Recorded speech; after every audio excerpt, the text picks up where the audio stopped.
little song I wrote. You might want to sing it note for note. Don't worry. Be happy. Les vacances d'été, tout le monde en rêve après une année éprouvante, marquée bien sûr par la crise sanitaire. En juillet et en août dernier, 94% des vacanciers français sont restés dans l'Hexagone, dont une partie bien sûr en Pays de la Loire. Alors qu'un scénario similaire se profile, comment la région compte-t-elle tirer son épingle du jeu ? Entre vignobles et océan, en passant par ses châteaux, quels sont ses atouts touristiques ? Tourisme, et si on partait en vacances chez nous ? Bienvenue dans ce nouveau numéro d'Enquête de région.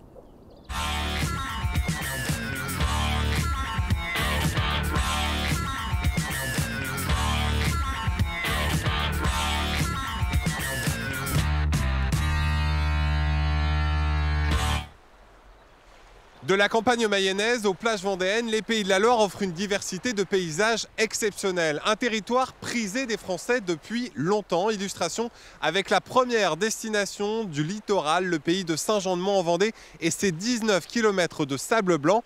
Un tourisme de masse que tente aujourd'hui de faire évoluer les stations balnéaires en l'adaptant aux nouvelles attentes des vacanciers.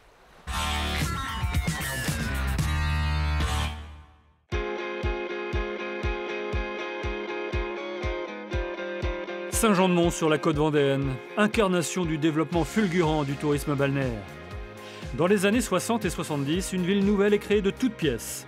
9000 habitants l'hiver, 130 000 lits d'hébergement l'été. Sur des kilomètres, une succession d'immeubles, les pieds dans l'eau. Voici l'un des emblèmes de la station, le VVF, Village Vacances Famille, et son ouverture saluée à l'époque par le ministre de la Qualité de la Vie en personne. Je souhaite vivement que la formule qui est employée dans cette région puisse servir d'exemple pour toute la France afin que les campings soient moins chargés.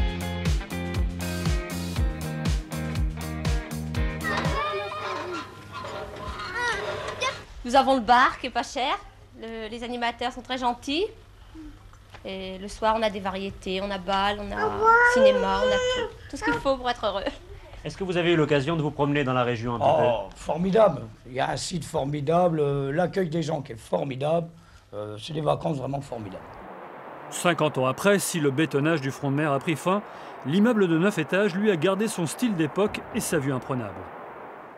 Eh bien là, vous êtes dans un appartement de type standard, avec une pièce de vie où on retrouve le salon, la salle à manger, et après les espaces de salle de bain, toilette, et une chambre, voire deux chambres, suivant les besoins des clients. Et derrière, cette loggia ou ce balcon qui permet d'avoir une belle vue sur la mer. La tour qui a aussi subi dans son histoire des changements de propriétaires. Aujourd'hui, elle figure au catalogue du numéro 1 des clubs de vacances en France.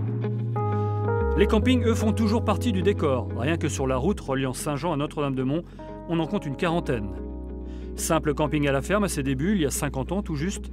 Au cœur vendéen est dirigé par la deuxième génération de propriétaires. Il compte 115 emplacements et conserve une bonne clientèle d'habitués qui reviennent chaque été. Au départ, c'était que les emplacements nus. Donc beaucoup d'habitués qui encore viennent. Mais maintenant, les caravanes ont laissé place au mobil-home parce que monter des hauts-vents, ça devient compliqué à partir d'un certain âge. Donc, ils préfèrent. Et donc, nous, on s'est adapté aussi à cette demande-là. Donc, c'est pour ça qu'il y a un petit peu des deux dans le camping. Les gens, ce qu'ils nous disent, les clients, c'est que les enfants, ils peuvent les laisser dans le camping, ils ne vont pas se perdre. Ils peuvent aller à la piscine tranquille et revenir. Ça reste sur la taille humaine. L'océan a beau être à quelques centaines de mètres, la piscine fait partie des prestations de base. Au mois d'avril, vous n'allez pas vous baigner à la mer forcément, vous allez plutôt vous y promener, profiter des pistes cyclables, de tout ce que vous voulez, mais là, se baigner à 12 degrés, vous allez plutôt dans les piscines qui sont à 30 degrés.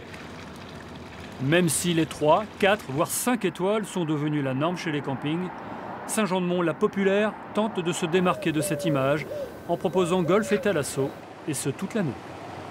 L'avantage de notre site, c'est qu'on a à notre portée, en bas de notre établissement, énormément d'activités. Vous avez aussi bien un parc aventure à côté, on est au pied du golfe, qui est un trail golf très bien réputé, qu'on peut pratiquer à l'année sur des dunes avec une vue mer. Et on a aussi également le parc nautique de l'autre côté. Donc on a une multitude d'activités à notre portée. Donc c'est pour le client, c'est un plus, effectivement. Plus récents que les bains de mer, plus acrobatiques, plus sportifs et surtout ouverts aux jeunes, les parcours aventure privilégient le cadre naturel de la forêt. À chaque saison, des nouvelles sensations garanties aux 30 000 pratiquants. C'est comme un très grand trampoline accroché à plusieurs mètres de haut dans les arbres. Et donc ça rebondit, il y a des balles, il y a des jeux dedans. En 2003, il y avait, il me semble, 3 ou 4 parcours seulement, avec une cinquantaine d'ateliers. Aujourd'hui, on en a plus de 200.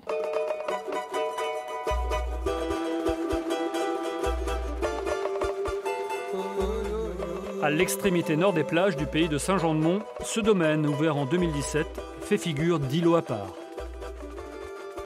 C'est une ancienne colonie. Elle a été exploitée pendant 50 ans. Tous les étés, des enfants venaient profiter en fait de la plage de Notre-Dame-de-Mont. Ce bâtiment, c'était les anciennes cuisines. Les anciennes cuisines qu'on a transformées. Maintenant, c'est le logement Hawaï.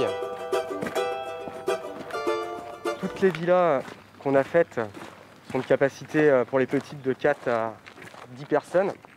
Elles ont toutes leurs terrasses accompagnées en fait, du jardin et elles ont un spa individuel à chaque logement.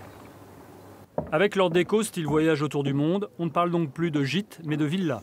Capacité maximale 140 personnes rassemblées sur 2 hectares, soit la surface d'un camping classique.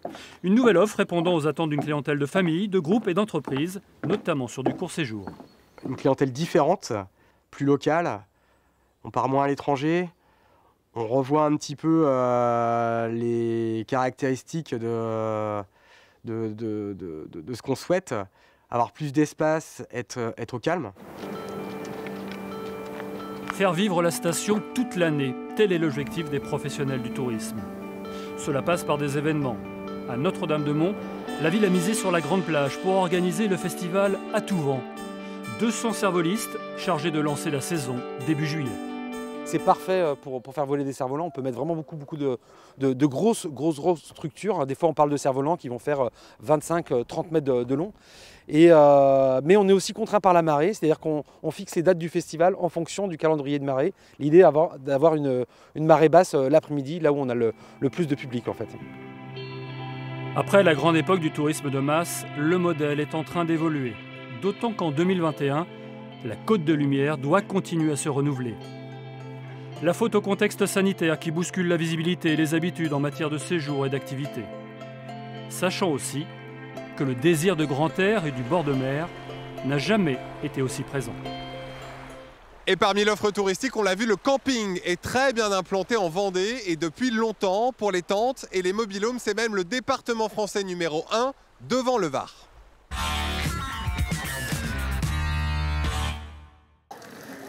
Les joies du camping, une activité très prisée et très pratiquée en Vendée. C'est même le département qui compte le plus de places en France. Il y a précisément 56 838 emplacements de camping en Vendée, selon le classement 2021 de l'INSEE, l'Institut national de la statistique. Les campings, appelés aussi hôtellerie de plein air, sont classés par catégorie, selon leurs équipements et leurs services. 60% des campings ont 4 ou 5 étoiles en Vendée. Dans les Pays de la Loire, l'autre département à sortir du lot, c'est la Loire-Atlantique, avec un peu moins de 20 000 emplacements. Les 3 autres départements ne dépassent pas en cumulé les 10 000 places. Au niveau régional, comme au niveau national, la Vendée reste bien la championne absolue du camping, très loin devant ses concurrents.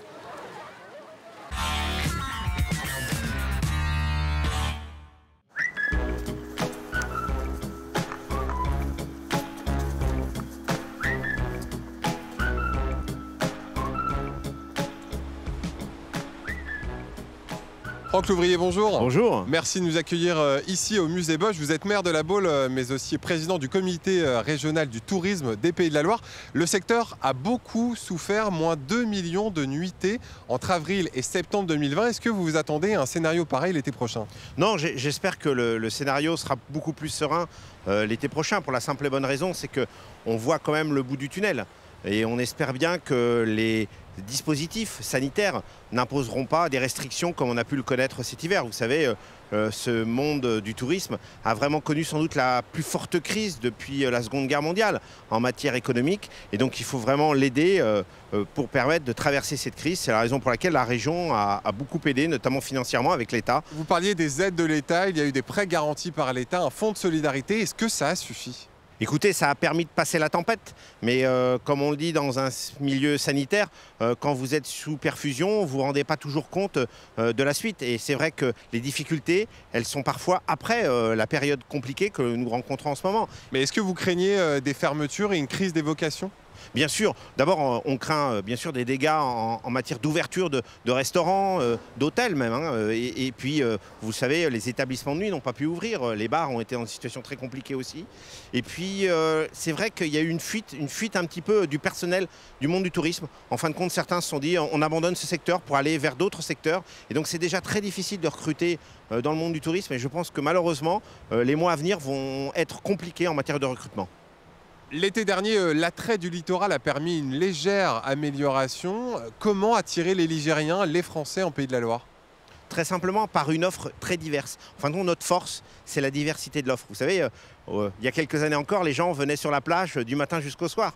Et en fin de compte, maintenant, ils veulent pouvoir profiter de l'ensemble des offres touristiques et d'aller aussi voir le rétro-littoral, comme on dit, c'est-à-dire passer une journée, par exemple, à Guérande, passer une demi-journée dans le parc régional de Brière. Donc l'ensemble de ces offres-là sont une force parce que c'est comme dans un restaurant. Ils viennent, ils veulent à la fois la carte et les menus. Ils vont peut-être choisir toujours le même menu, mais ils veulent cette diversité. Vous venez de parler des atouts de la région. Est-ce qu'il y a des offres qui restent à développer aujourd'hui ? On a quelques offres qui vraiment on le vend en poupe. Je pense notamment au cyclotourisme. Vous savez qu'on est la première région cyclotouristique de France. Avec la Loire à vélo notamment. Exactement, et on a plus de 3000 km de domaines cyclables. Et c'est vrai qu'il faut continuer. On l'a vu que même pendant la crise, ils ont augmenté. Il y a plus de 15% de fréquentation du cyclotourisme l'été dernier. Donc il faut continuer à investir en la matière. Et puis aussi, il y a d'autres originalités. Les gens veulent du tourisme de proximité. Je pense notamment à l'effort que nous avons fait particulièrement dans l'agritourisme au niveau régional, où c'est une offre aussi particulière. On veut à la fois voir les producteurs, profiter des bons mets et puis aussi connaître d'autres environnements. Est-ce que l'œnotourisme reste à développer ? Bien sûr, l'œnotourisme avec l'agritourisme sont sans doute les secteurs d'avenir aujourd'hui en matière de tourisme de proximité. Et il faut continuer, je pense notamment le long de la Loire, où vous avez une offre exceptionnelle. Est-ce que vous comptez sur un effet psychologique qui ferait que les vacanciers aient une frénésie de consommation suite aux frustrations liées au confinement ? C'est ce qu'on a vu en tout cas dans les chiffres l'été dernier. Il y a eu un panier moyen, comme on dit, beaucoup plus fort. Vous savez, en général, un touriste ici, il dépense 80 € par jour. Et on s'est aperçu que c'était au moins 15 à 20% supplémentaires l'année dernière. Et on pense que l'effet, malheureusement, de rester au même endroit fait aussi que les gens ont envie de consommer plus pour sortir plus leur esprit du contexte du moment. Et c'est vrai qu'aujourd'hui, on le voit bien, lorsqu'il y a des petites fenêtres d'ouverture en matière de fréquentation, on voit une plus forte consommation. Franck Louvrier, vous êtes un communicant. Comment séduire les Français ? Quel message avez-vous à leur adresser pour qu'ils viennent passer leurs vacances en Pays de la Loire ? Une simple et bonne raison, c'est qu'ici, vous avez tout à portée de main. Vous avez à la fois, bien sûr, la mer, mais vous avez aussi des endroits merveilleux que sont les parcs, parcs naturels, mais aussi parcs d'attractions. Et puis, nous avons les châteaux de la Loire. Nous avons aussi l'ensemble des ouvrages patrimoniaux qui existent tout le long de cette Loire, qui est quand même aussi, je dirais, le trait d'union entre le littoral et le rétro-littoral. Ici, on a des vacances à la fois sereines et diverses, et des vacances aussi intelligentes, parce qu'on peut apprendre des choses au fur et à mesure de ces rencontres, qu'elles soient humaines ou patrimoniales. Dernière question, il y en a pour tous les budgets ici en Pays de la Loire ? Oui, parce que vous avez à la fois une offre bien sûr d'hôtellerie par exemple, mais aussi d'hôtellerie de plein air très importante. Je pense notamment au secteur de la Vendée, avec les campings, et qui est un des plus grands départements aujourd'hui en matière d'offres de camping. Donc voilà, donc on a vraiment l'ensemble des offres possibles. Donc il faut continuer à venir chez nous et surtout venir découvrir. Et je pense à une chose particulière, c'est que ceux qui vivent sur ce territoire ne s'aperçoivent pas toujours du bonheur de vivre ici et de pouvoir découvrir encore des choses nouvelles. Merci Franck Louvrier. Et pour attirer les touristes, la région mise sur ces 4 parcs naturels régionaux, ces parcs à thème, ces parcs animaliers, ces jardins extraordinaires. Vous allez le voir, de véritables locomotives. Regardez. à Louvernay, en Mayenne, au plus grand jardin japonais d'Europe, à Molévrier, dans le Maine-et-Loire, en passant par la cinécénie du Puy du Fou en Vendée, ou encore les safaris de Planète Sauvage en Loire-Atlantique. Les Pays de la Loire fourmillent de musées, jardins remarquables et parcs à thème.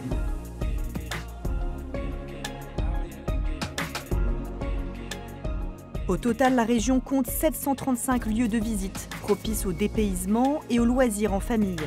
Des locomotives touristiques qui favorisent la venue chaque année de touristes français et étrangers. En 2019, avant le premier confinement, ces lieux, payants ou non, ont accueilli 14 millions de visiteurs.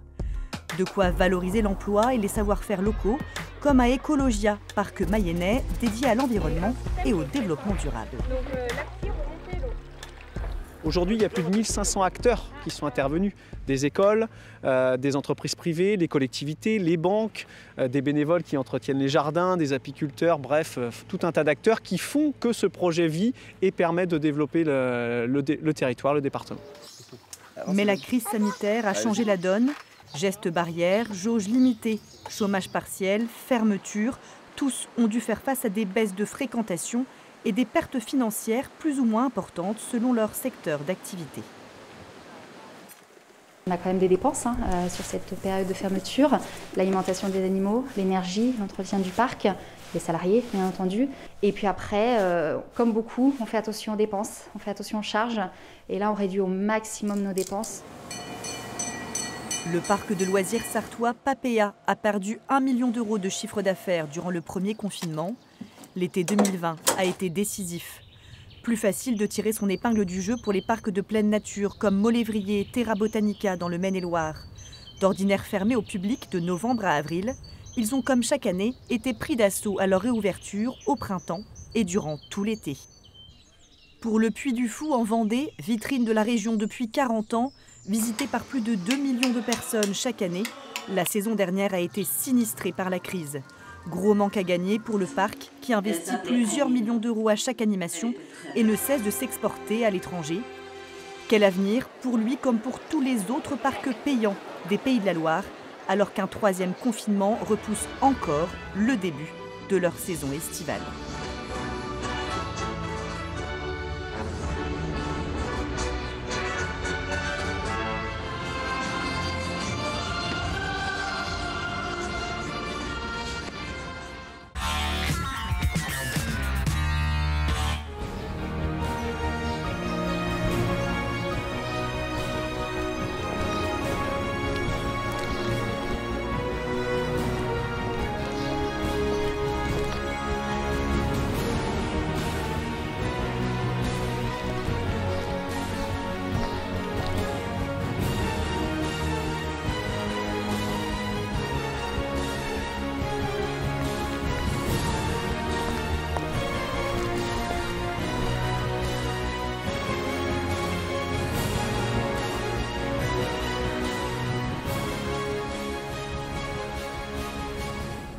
Et on se trouve justement au Puy du Fou avec son président Nicolas Devilliers. Bonjour. Bonjour. Alors est-ce que vous avez aujourd'hui une date pour le début de votre saison estivale? Pas encore. Nous sommes encore un peu dans le flou sur la date d'ouverture.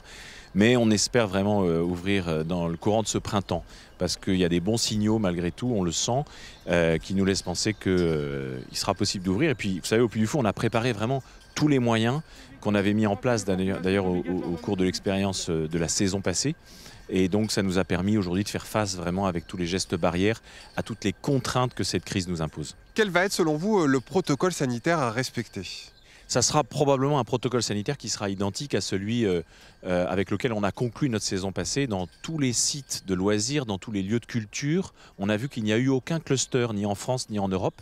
Donc les mesures barrières ont été visiblement assez efficaces dans cette crise sanitaire sans précédent. Donc c'est vrai que nous pensons que nous pourrons reprendre la saison avec toutes ces mesures, à la fois les distances, la distribution de gel hydroalcoolique, le port du masque bien sûr. Justement, vous vous engagez à respecter scrupuleusement les règles de distanciation sociale? Bien entendu, non seulement ça, mais aussi les jauges qui sont par exemple limitées dans certaines salles. L'an dernier, 2 fois moins de visiteurs, moins 43% de chiffre d'affaires. Comment comptez-vous compenser ces pertes? Vous savez, la force du Puy du Fou, c'est que c'est une aventure totalement privée qui est porté par une association, donc nous n'avons pas cette course après les chiffres. Nous sommes vraiment capables de rebondir, d'être mobiles et de faire face à une crise. Cela dit, on a pris la crise de plein fouet l'an passé. Cette année, en 2021, nous savons que nous sommes dans la crise. Contrairement à l'an passé, on a pu se préparer, on a pu tirer les leçons. Donc nous sommes beaucoup plus prêts. Puis je dirais aussi qu'on a profité de cette année de Covid, si je puis dire, pour développer un certain nombre de nouvelles activités qu'on avait prévu de lancer dans les années qui viennent, mais qu'on a lancé plus vite que prévu. Alors lesquelles ? Par exemple, le Puy du Fou s'ouvre à la possibilité d'accueillir des tournages de cinéma, ce qui était quelque chose qu'on ne faisait pas auparavant. À l'heure où je vous parle, nous avons un certain nombre de tournages sur le site, qui sont naturellement tenus secrets, mais qui sont de différentes natures et qui vont permettre d'ouvrir le site lorsqu'il est fermé justement au public à cette nouvelle activité qui est le cinéma, avec un cinéma français qui veut se relocaliser. Et nous avons la possibilité de l'accueillir avec tous nos décors, nos costumes et tous les moyens que vous connaissez au Puy du Fou. La production cinématographique, ça peut être l'avenir du Puy du Fou ? Exactement, je crois que c'est une première étape que de pouvoir accueillir les tournages, de pouvoir tendre la main à l'univers du cinéma, de la production audiovisuelle en général, pour pouvoir demain, pourquoi pas, proposer des contenus, comme on dit dans le cinéma, qui soient des contenus imaginés par le Puy du Fou. C'est vrai que c'est quelque chose à laquelle nous réfléchissons activement. Vous avez récemment ouvert en Espagne un parc, un alter ego du Puy du Fou à Tolède, 180 millions d'euros investis. C'était un projet dans les cartons depuis longtemps ? Oui, c'est un projet qui en fait est né de notre première intuition à l'international qui a été aux Pays-Bas. On a créé un spectacle. Aujourd'hui, c'est nous qui jouons ce spectacle. C'est nos acteurs qui l'interprètent avec nos techniciens. Nous avons ensuite créé un spectacle en Angleterre. C'était en 2016. Et puis, fort de ces expériences pour laquelle nous étions fournisseurs finalement de spectacles, nous avons voulu être à la manœuvre, c'est-à-dire piloter nous-mêmes notre propre destin artistique, si je puis dire, et c'est comme ça qu'on a lancé Puy du Fou España, en achetant le terrain, en étant vraiment les dessinateurs, les concepteurs de tout ce que vous verrez à Puy du Fou España, à Tolède, au sud de Madrid. Il n'y avait pas un cahier des charges à respecter ? Non, parce que le cahier des charges, c'est nous qui l'avons fixé sur le plan artistique, technique. Ce sont nos équipes. C'est avec les équipes du Puy du Fou ici en France que nous avons vraiment conçu notre Puy du Fou d'Espagne. Et nous avons formé toutes nos équipes espagnoles qui aujourd'hui sont devenues des vrais puy follets, comme on dit, c'est-à-dire des vrais membres du Puy du Fou. Alors un parc en Espagne et puis dans un futur proche, avant 2030, dites-vous, d'autres parcs, peut-être en Russie, peut-être en Chine. Est-ce que la crise du Covid vous a poussé à vous internationaliser ? Nous avions déjà lancé cette aventure internationale avant que le Covid n'arrive, mais il est vrai que cette crise nous pousse en avant, puisque nous voyons que lorsque nous sommes fermés ici en France, nous sommes ouverts en Espagne. Donc je crois que ça conforte notre intuition et notre stratégie. Effectivement, nous allons en Chine ouvrir un jour, d'ici 2025, un grand spectacle, pour ensuite pouvoir ouvrir un parc à la manière du Puy du Fou en Chine. C'est notre objectif. Je dis 2025 parce que c'est une date objectif, mais peut-être que nous arriverons à anticiper cette date avec beaucoup de joie. Maintenant, je ne fais pas encore d'annonce parce que les choses ne sont pas encore certaines. En Chine, ça prend du temps, mais ça fait vraiment partie des pays qui ont, avec ces 5000 ans d'histoire, une richesse formidable, culturelle, et donc qui sont une source d'inspiration remarquable pour le Puy du Fou. Merci Nicolas Devilliers. Merci à vous. En complément des spectacles grand public comme le Puy du Fou, la région offre également un tourisme de proximité au fil de la Loire. À Mauves-sur-Loire, il est même possible de dormir sur un bateau traditionnel, une toux cabanée, déconnexion garantie.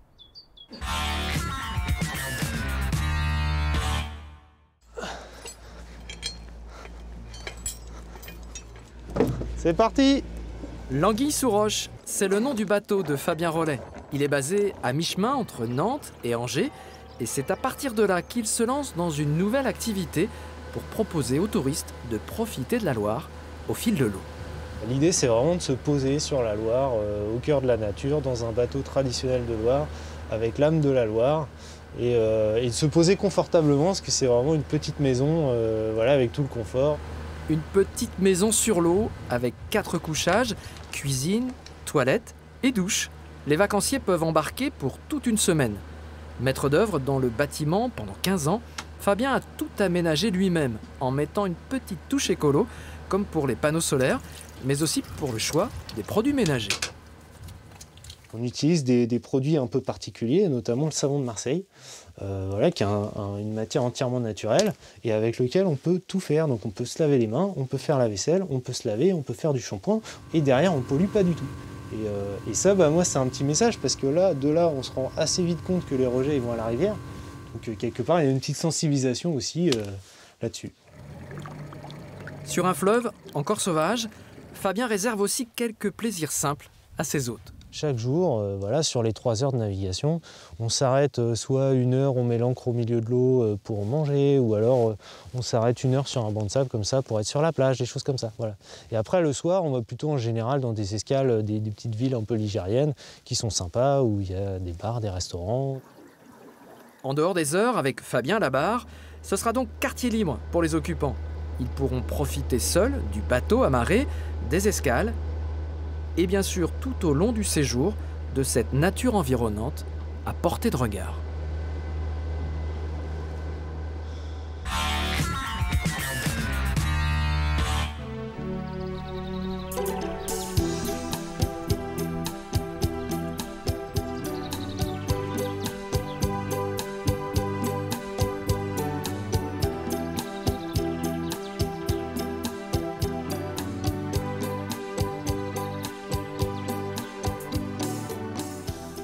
Et on se trouve justement devant la colonne de Saint-Florent-le-Vieil avec vous, Karine Legendre. Bonjour. Bonjour. Vous êtes la directrice de l'Office de tourisme aux Émauges. Votre credo à vous, c'est à la fois un tourisme actif et contemplatif. Oui, on peut randonner, faire du vélo, faire du kayak. On a notamment la vallée de l'Ève qui traverse les Mauges et qui offre des très beaux sites naturels pour randonner. On a aussi des balades en bateau au départ de Champtoceau, de Saint-Florent-le-Vieil ici, et puis Montjean-sur-Loire. Et puis on peut aussi contempler la nature dans les parcs et jardins. Donc il y a le parc du Martreil à Sainte-Christine. Et puis le jardin Camifolia avec les plantes médicinales. On peut prendre le temps ici. On peut prendre le temps et d'ailleurs on va prendre le temps de contempler ce très beau panorama qu'on a ici au Mont-Glaune. Karine, qu'est-ce qu'on aperçoit depuis la ville haute ? Eh bien la Loire, tout simplement la Loire avec l'île Batailleuse au milieu et le pont qui relie la rive nord de la rive sud avec le petit village de la Meilleray, un petit village de pêcheurs côté de Varade. Donc sur l'île Batailleuse est aménagé un camping, donc on peut y séjourner en cabane et tente aménagée sur le parcours de la Loire à vélo notamment. Ça correspond selon vous au monde d'après la crise, ce besoin que peuvent avoir les gens de se reconnecter à la nature ? Oui, complètement. On a besoin de se reconnecter à la nature, aux arbres, aux rivières, d'avoir des activités aussi de randonnée, vraiment de pleine nature et tranquille aussi. La quiétude, le silence, la nature, la faune, la flore, c'est tout ça aussi qu'on recherche, des plaisirs simples en fait. Qui vient visiter les Mauges? Est-ce que c'est plutôt des Ligériens ou des Français originaires d'autres régions?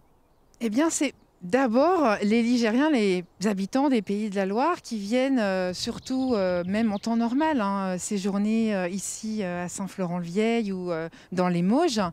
Donc du tourisme local en priorité. Du tourisme local en premier lieu, mais en temps normal, on a quand même 15 à 20% d'étrangers qui viennent ici. Donc c'est tombé à 5% l'année dernière. On est en plein vignoble, le 3e de France en nombre d'appellations d'origine contrôlée. Est-ce que l'œnotourisme reste à développer dans les Pays de la Loire? Alors oui, complètement. On a une quarantaine de vignerons dans les Mauges. Il y en a une dizaine qui sont vraiment impliqués dans l'accueil touristique avec un label qui s'appelle CAF Touristique, un label qui est développé par l'interprofession des vins du Val-de-Loire. Et j'ai deux domaines qui proposent des activités vraiment œnotouristiques, c'est-à-dire des prestations qui vont au-delà de la dégustation simple que tous les vignerons ont plaisir à faire. Mais il faut le développer encore plus. C'est votre message. Là, on parle de développement touristique. C'est vrai que là, je peux m'adresser aux exploitants agricoles comme aux exploitants viticoles, d'aller au-delà en fait de leur activité, on va dire, de base, de dégustation conviviale. C'est de proposer des vraies offres payantes qui s'adressent à un public touristique et de balades, par exemple, dans les vignes et de pique-niques gastronomiques, par exemple. Ou de dégustation, ou d'ateliers. Enfin, il peut y avoir beaucoup d'autres choses développées encore. On n'en est qu'à nos balbutiements en fait. Autre forme de tourisme, le vélo-tourisme. On se trouve ici le long de l'itinéraire de la Loire à vélo, 900 km entre Cuffy et Saint-Brévin-les-Pins, plus 20% de trajets en vélo en plus l'été dernier ici. Oui, en juillet et août, on a observé plus 20%. Alors c'est l'engouement aussi des de la clientèle de proximité qui va venir davantage ici pédaler. Donc la clientèle touristique, c'est 40% à peu près de la fréquentation de la Loire à vélo. Est-ce que les vélos électriques ont participé de ce développement? Complètement, parce que la première question pour les personnes qui ne connaissent pas bien l'activité vélo, elles ont peur en fait de la difficulté physique, et les vélos assistance électrique apportent aussi un confort et un vrai plus pour développer et conforter et rassurer aussi sur la pratique du vélo. Et puis découvrir encore plus de paysages. Et découvrir encore plus de paysages à l'intérieur des terres, notamment dans les Mauges, où on a beaucoup à découvrir. Merci Karine Legendre. Merci à vous. La Loire à vélo, une découverte dépaysante, sportive ou pas, selon les objectifs de chacun. Regardez ce reportage de 2016. À l'époque déjà, les bords de Loire séduisaient.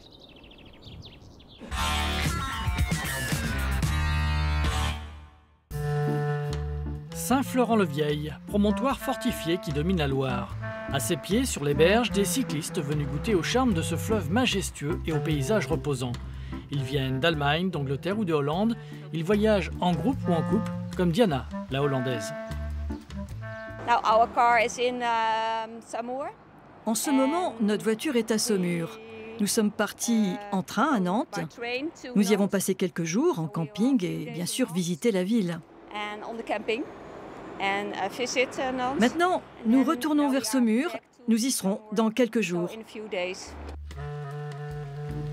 Sur les bords de Loire, chacun pédale à son rythme. Certains vont faire 800 km en une semaine, d'autres préfèrent flâner en s'arrêtant dans les guinguettes et les gîtes d'étape. C'est le cas de Gérard, un Parisien qui se rend en 4 jours de Tours à Nantes. On part à 2 couples et on organise avant le circuit. On fait entre 40 et 50 km par jour, c'est tout. C'est suffisant. Et puis on n'a pas envie d'avoir le nez dans le guidon. Ce qu'on veut, c'est visiter et prendre notre temps, regarder à droite à gauche, s'arrêter. Il y a tant à voir le long de ce fleuve en apparence tranquille. Ces îles sauvages, ces lumières harmonieuses, même si les pistes empruntent des chemins détournés. Pour ne rien rater, ce camping-cariste allemand s'arrête tous les 20 km pour explorer les villages, mais avec une méthode étrange. On voyage avec les vélos et je retourne chercher le camping-car à vélo, ou l'inverse. Donc à chaque fois, je fais double trajet avec le vélo. Autre façon de voyager, plus économique, celle adoptée par de nombreux jeunes, le camping. Ces 3 amis plutôt sportifs sont partis d'Orléans. Elles comptent rallier Nantes en une semaine. Au début, on est parti à 60 km par jour et là, on tourne autour de 70-80 maximum. On voulait faire des vacances sportives et quelque chose un peu différent. Et comme on habite à Orléans, c'était direct. Donc on a fait les bords de Loire. On a pas mal de campings et selon quand on est fatigué, on s'arrête à un camping. Et voilà. On a une tente et chacune, on transporte derrière nous nos sacs de couchage, etc. La Loire à vélo, c'est à découvrir et à rééditer. On ne s'en lasse jamais. Doudon à Montjean, en passant par Montsoreau et les maisons troglodytes, les surprises sont nombreuses et montrent la richesse du patrimoine ligérien.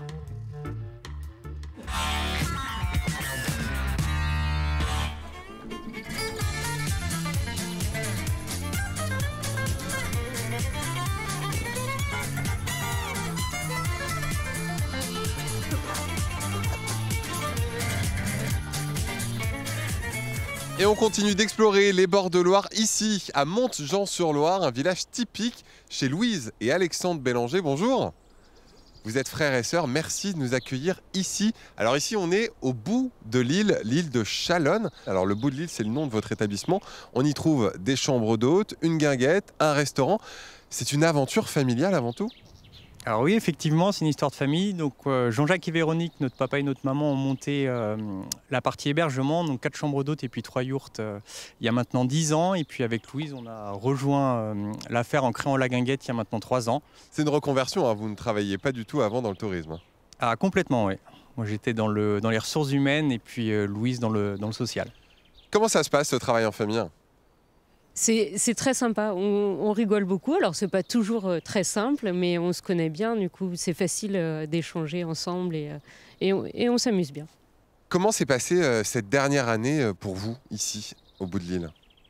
Alors, ça a été une année d'adaptation. On s'est beaucoup adapté. Après, nous, on voit les choses positivement. Ça a été aussi une façon de vraiment montrer toute la richesse de notre territoire, tous les partenaires avec qui on travaille. Et puis, voilà, les gens sont venus localement et c'était très sympa. Et on a eu beaucoup de monde cet été. Cet été, le reste de l'année, un petit peu de monde. Vous en avez profité pour faire quelques travaux aussi, j'imagine ? Tout à fait, on avait pas mal de travaux à faire et puis voilà, on a continué à décorer notre lieu, à le mettre en valeur et puis voilà, on s'est adapté comme tout le monde.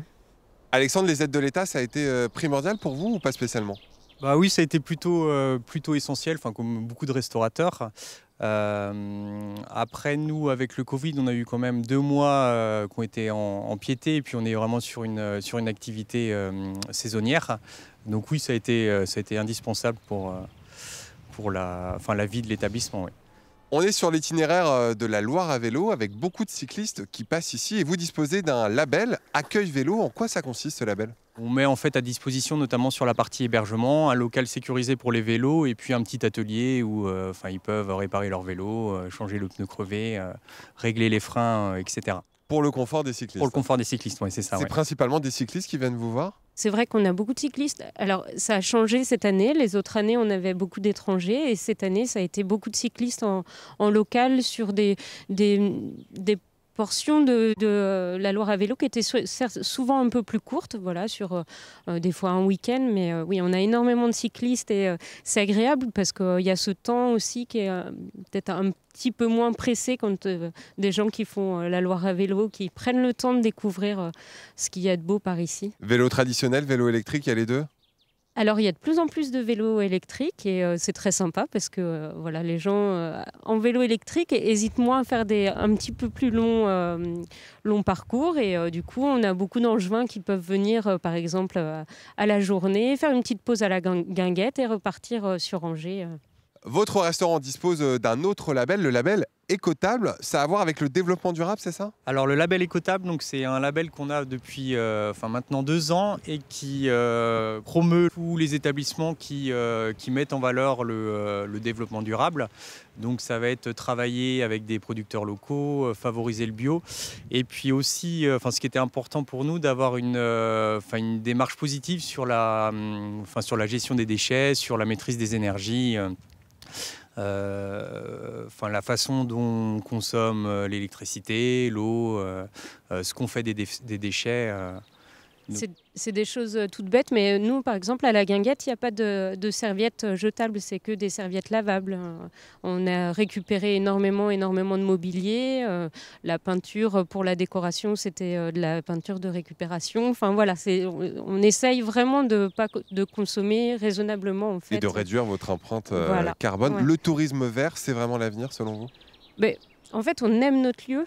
Donc on a envie de ne pas l'abîmer et on a envie de montrer aussi qu'on peut se faire plaisir, avoir des choses agréables. Et je pense que oui, le tourisme vert nous le permet et voilà. Et c'est en accord avec vos valeurs et votre philosophie de vie. Vous proposez également des hébergements avec des chambres d'hôtes traditionnelles, mais également des yourtes mongoles. Pourquoi des yourtes ?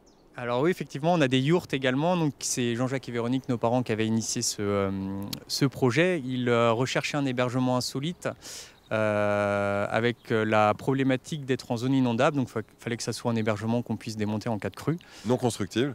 Voilà, effectivement. Ouais. Et puis ils sont passionnés de voyage, donc pour eux c'était une évidence, oui, d'installer des yourtes ici. Ouais. Donc on peut s'évader en Asie sans quitter le Maine-et-Loire. C'est ça, exactement. Merci Louise, merci Alexandre. Merci beaucoup. La Loire, un patrimoine parmi d'autres dans la région. Direction à présent Guérande et ses célèbres marais salants. Sur place, des paludiers proposent aux touristes de s'immerger dans leur quotidien. Et ça marche. L'un des producteurs de sel est même l'entreprise la plus visitée de la région.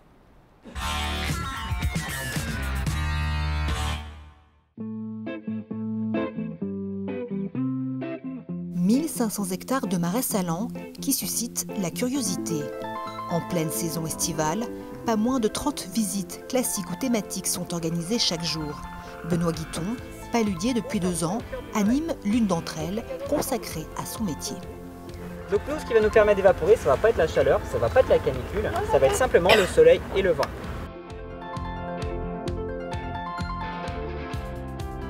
« 1h30 pour découvrir le fonctionnement du marais, la formation du sel, les gestes qui permettent de le récolter. La visite affiche complet chaque jour. Ça donne une vision extrêmement concrète de la réalité du métier. Et c'est un super moment de vacances à partager en famille. Le guide en plus, il est paludier, donc on sait, il parle avec son cœur, donc ça c'est génial. On est allé à la Piage, mais on a aussi découvert et envie de s'enrichir aussi de choses qu'on ne connaît pas, découvrir le coin, cette particularité du coin aussi. On va pousser toute la vase, on va la déplacer et la rapprocher le plus près possible du talus. En tant que paludier, on peut souvent, les saisons, surtout quand elles sont bonnes, se retrouver longtemps sur notre exploitation, ne pas faire beaucoup d'autres choses que d'être au marais sur son exploitation. Donc ça permet de sortir, ça permet de voir d'autres gens, de rencontrer des gens, puis surtout de partager sur son métier. Un savoir-faire qui attire 75 000 visiteurs par an et fait de Terre de Sel l'entreprise la plus visitée de la région. On a des gens qui viennent de partout, mais les personnes qui font la promotion de Terre de Sel, la promotion de ce tourisme de savoir-faire, ce sont principalement les locaux qui amènent leurs amis, leurs familles, pour découvrir la fierté locale. La fierté, c'est quoi? C'est le sel de Guérande, bien évidemment, mais c'est aussi cette nature que l'on voit qui est préservée, cet environnement magnifique. Pour faire face à cet engouement, les visites ne sont disponibles que sur réservation, plusieurs jours à l'avance.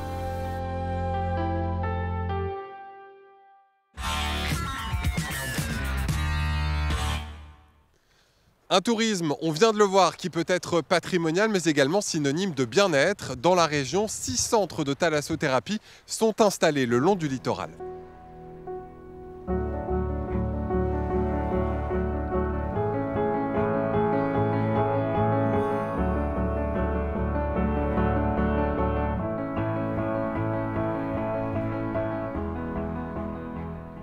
Anne-Philippe Aucorbe, bonjour.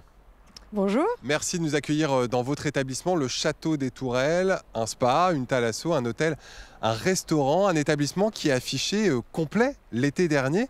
Vos clients sont venus en masse, comment l'expliquez-vous ? Absolument, ça a été un grand plaisir d'accueillir tous ces clients.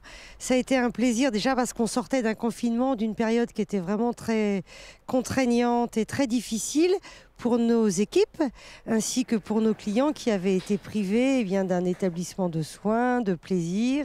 La météo était de la partie. On a passé vraiment un été merveilleux, d'une part parce qu'on avait vraiment un très bon taux d'occupation, comme l'ensemble de notre profession.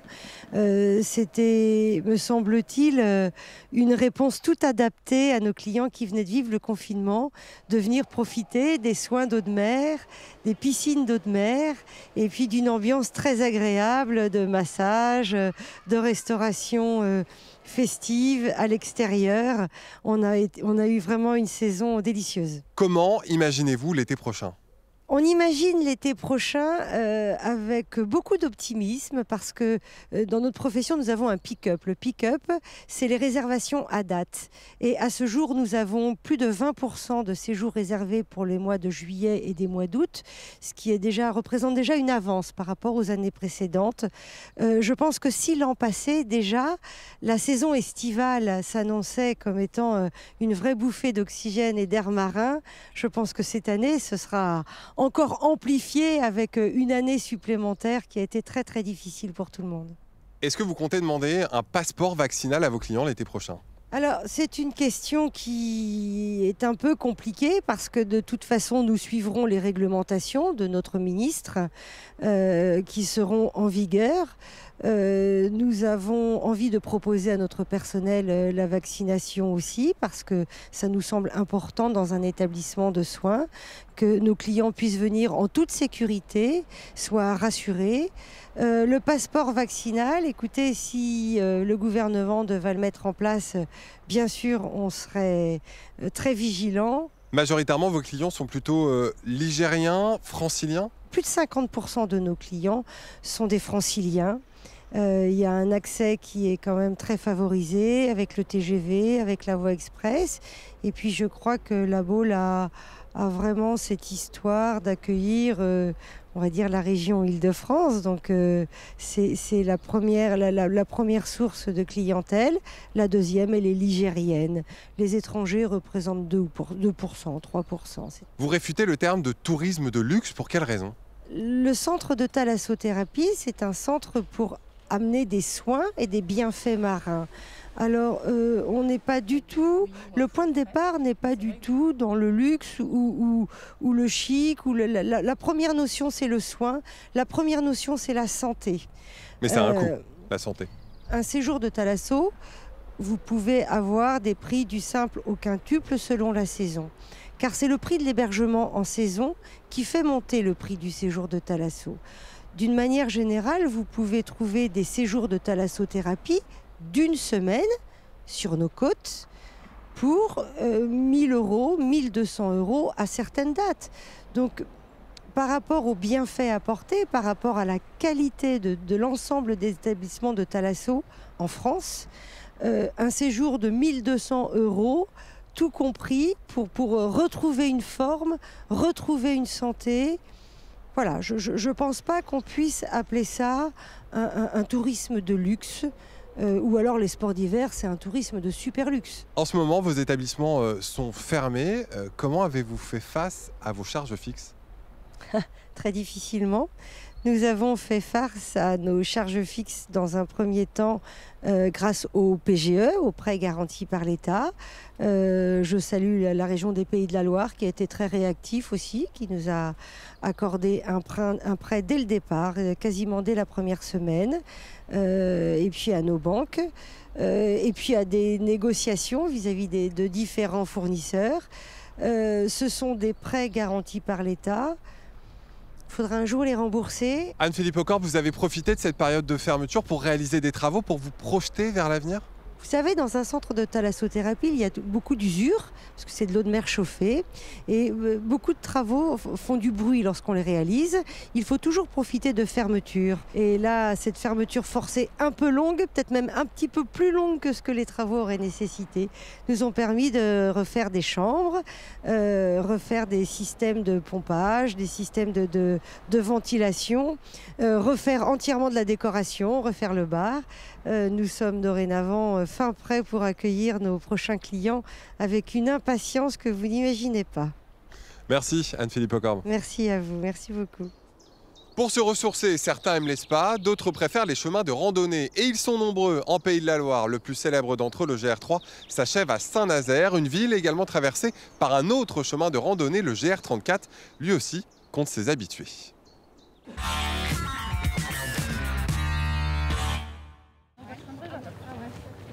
Courir ou marcher, ils ont choisi, seuls ou en groupe, affiliés à des associations ou non.